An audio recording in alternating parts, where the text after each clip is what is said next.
पता चला कि कहीं क्या कहते हैं विशेष शिक्षक का एक्सीडेंट में मृत्यु हो गया, कहीं यहीं प्राण त्याग दिया। हमारे पास चाय पीने के लिए तक पैसा नहीं है और यह सरकार क्या कहते हैं संवेदनहीन सरकार सुन नहीं रही है। तो ऐसी सरकार को हम क्या कह सकते हैं। हो सकता है कि हमारे बैठने से उनकी और नाराजगी बढ़ी हो। काम करते करते हम लोग इतना धैर्य दिखाए जो है, लेकिन सरकार भी हम लोगों को एकदम उपेक्षित छोड़ दी है। यह जीवन जीने से क्या फ़ायदा, इस तरीके का जीवन जीने का क्या मतलब। यही क्या कहते हैं जो है हम अपना अनशन करके और शरीर का त्याग कर देंगे। नमस्कार, आप देख रहे हैं लाइव सिटीज, मैं हूं आपके साथ रोहित। देखिए सब तो मौजूद है गर्दनी बाग धरना स्थल पर। आप मेरे पीछे ये जो भीड़ देख रहे हैं, आपको बता दें कि सभी लोग सरकारी स्कूलों के शिक्षक हैं, दिव्यांग बच्चे को पढ़ाने वाले। आपको बता दें कि बीते 12 दिनों से ये लोग इसी गर्दनी बाग धरना स्थल पर बैठे हुए हैं अपनी समायोजन की मांग को लेकर। और कितने दिन बैठिएगा? 12 दिन हो गया, ये बताइए। देखिए, बहुत दुखद पूर्ण बात यह है कि 12 दिन हो गया आज हमारे हड़ताल का, और सरकार के तरफ से कोई प्रतिनिधि, कोई मंत्री हम लोगों का हाल चाल लेने के लिए नहीं आया। कोई पूछने नहीं, कोई नहीं आया। और हम लोग जिंदा हैं कि मर गए। और मैं आपको बता दूं कि इस 12 दिन में हम लोगों में से जितने साथी हैं, महिलाएं हैं, जितने दिव्यांग सहकर्मी हमारे हैं, कोई फुटपाथ पर सोता है, कोई प्लेटफार्म फुटपाथ पर सोते हैं। जी बिल्कुल। घर नहीं जाते आप लोग? हम लोग भरपेट भोजन नहीं कर पा रहे हैं। हमारे परिवार के लोग पूछ रहे हैं कि आप क्या कर रहे हैं, कैसे हैं, जिंदा हैं कि मर गए। अच्छा। इस सरकार को यह नहीं समझ में आ रहा है कि इनका क्या होगा। अरे कम से कम यह तो जानो कि ये जिंदा है कि मर गए। घर आप लोग नहीं जाते हैं? हम लोग घर कहाँ जाएंगे? कहाँ सोते हैं? हम लोग घर इसलिए नहीं जाएंगे कि जब तक हमारी मांग पूरा नहीं होगी नहीं होंगे। हम लोग यहीं क्या कहते हैं मर जाएंगे। पता चला कि कहीं क्या कहते हैं विशेष शिक्षक का एक्सीडेंट में मृत्यु हो गया, कहीं यहीं प्राण त्याग दिया। हम लोग टेंट में भी सोते हैं, फुटपाथ पर सोते हैं, कोई आकर के मार दिया। तो सरकार को क्या कहते हैं, रात में यहीं पे फुटपाथ पर सोते हैं? हाँ, फुटपाथ पे सोते हैं, प्लेटफार्म पर सोते हैं, जहाँ तहाँ क्या कहते हैं अपना जीवन यापन 12 दिनों से कर रहे हैं और भरपेट भोजन नहीं कर पा रहे हैं। हमारे पास चाय पीने के लिए तक पैसा नहीं है और यह सरकार क्या कहते हैं संवेदनहीन सरकार सुन नहीं रही है। किस भाषा की सुनती है, किस भाषा को समझती है, इसके अंदर संवेदना नाम की चीज़ नहीं है। आज तक कोई पदाधिकारी नहीं आया मिलने के लिए। कितनी क्या कहते हैं दुखद पूर्ण बात है। ईश्वर भी देखता होगा तो वह मन जो है दुखी होता होगा, कराहता होगा कि से आप लोग फुटपाथ पर सो रहे हैं। और कितने दिन सोइएगा ये बताइए? जब तक हमारी मांग पूरा नहीं होगी हम यहीं प्राण त्याग देंगे। घर लेकर के क्या जाएंगे? कौन सा मुंह लेकर के जाएंगे? अच्छा। हम घर जा करके क्या करेंगे? हम तो सब कुछ क्या कहते हैं देश 18 वर्षों में क्या कहते हैं सर्वस्व हम क्या कहते हैं दे चुके हैं। कौन सा मुंह लेकर के जाएंगे? क्या लेकर के जाएंगे घर परिवार में?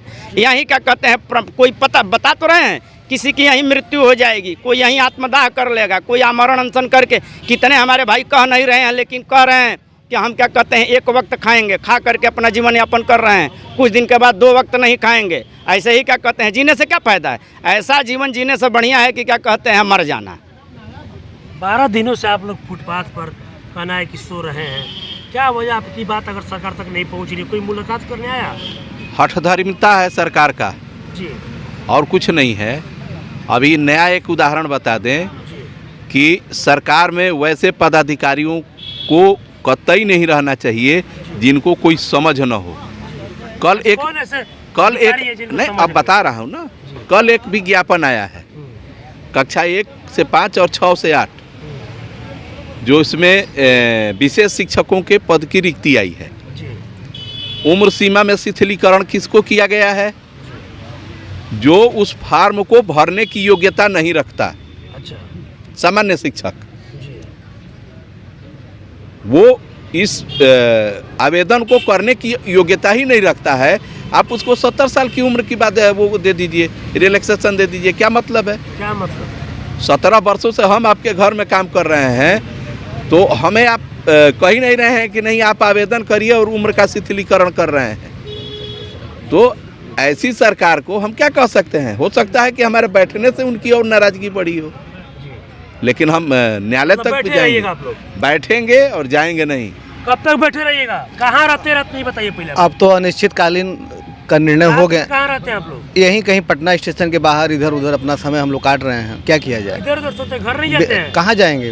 क्योंकि अनिश्चितकालीन है और हम लोग दूर दराज के रहने वाले हैं, तो अब कहाँ जाएंगे? अब तो पूछते नहीं है, एकदम परेशान है। लेकिन अब घर पे भी जैसा हमारे बताया आप कि अब हम लोग घर भी क्या मुँह लेके जाएं। अब हम लोग एकदम आर पार की स्थिति में है, मतलब क्योंकि हम लोग ऐसे बच्चों के लिए काम करते हैं जिनका समाज से पूरी तरह कटे हुए हैं। तो काम करते करते हम लोग इतना धैर्य दिखाए जो है, लेकिन सरकार भी हम लोगों को एकदम उपेक्षित छोड़ दी है। तो अब हम लोग जैसा आप पूछे कि अब कहाँ जाएंगे, तो अब एकदम आर पार की स्थिति है।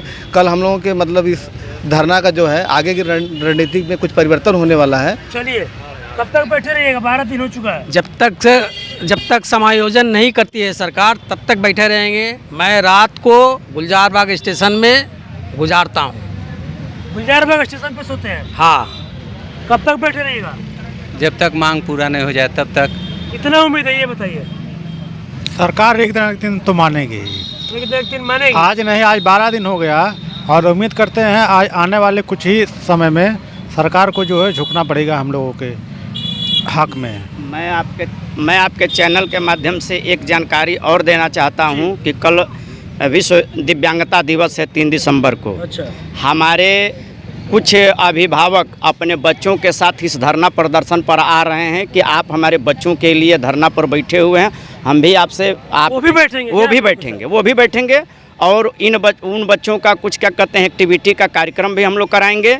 और हमारा संघ उन जो अभिभावक बच्चों को लेकर के आएंगे इस धरना स्थल पे, उनको हम लोग कुछ पारितोषिक देंगे और उनका जो है सत्सम्मान क्या कहते हैं जो भी बन पड़ेगा यहाँ हमारा संघ करेगा।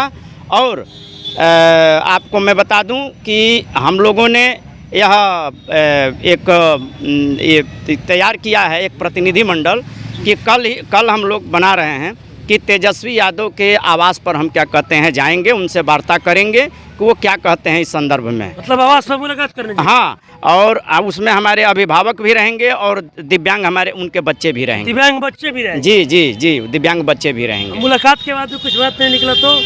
मुलाकात के बाद बात नहीं निकला तो हम तो आपको बता चुके हैं आपके चैनल के माध्यम से कि यहीं क्या कहते हैं अपना प्राण छोड़ देंगे। यह जीवन जीने से क्या फ़ायदा, इस तरीके का जीवन जीने का क्या मतलब।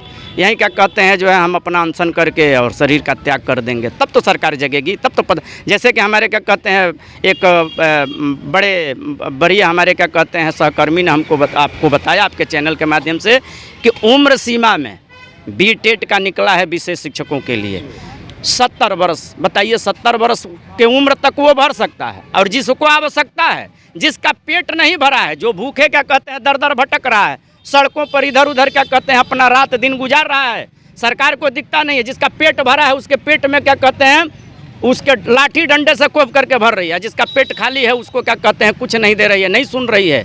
यह सरकार की कैसी नीति है, यह सरकार की कैसी सोच है। चलिए, कब तक बैठे रहिएगा आप लोग? 12 दिन हो चुका है। हम लोग जब तक हमारी मांगे पूरी नहीं होती है नहीं तब तक हम लोग बैठे रहेंगे। इसके सिवा हम लोग के पास कोई चारा नहीं है। ये अंतिम लड़ाई है, सरकार को मानना ही पड़ेगा। हम हमारे साथ जो हम जिन बच्चों पर दिव्यांग बच्चों पर काम करते हैं उनके अभिभावक भी हमारे साथ यहाँ आने को तैयार है कि सर आप आदेश दीजिए, क्योंकि जब आप हमारे बच्चे को पढ़ाने वाला ही वहाँ है तो हम भी वहीं जाएंगे। कल अभिभावक के साथ बैठिएगा? हाँ, जरूर बैठेंगे। चलिए, देखिए एक बार आपको हम तस्वीर दिखाने की कोशिश करेंगे।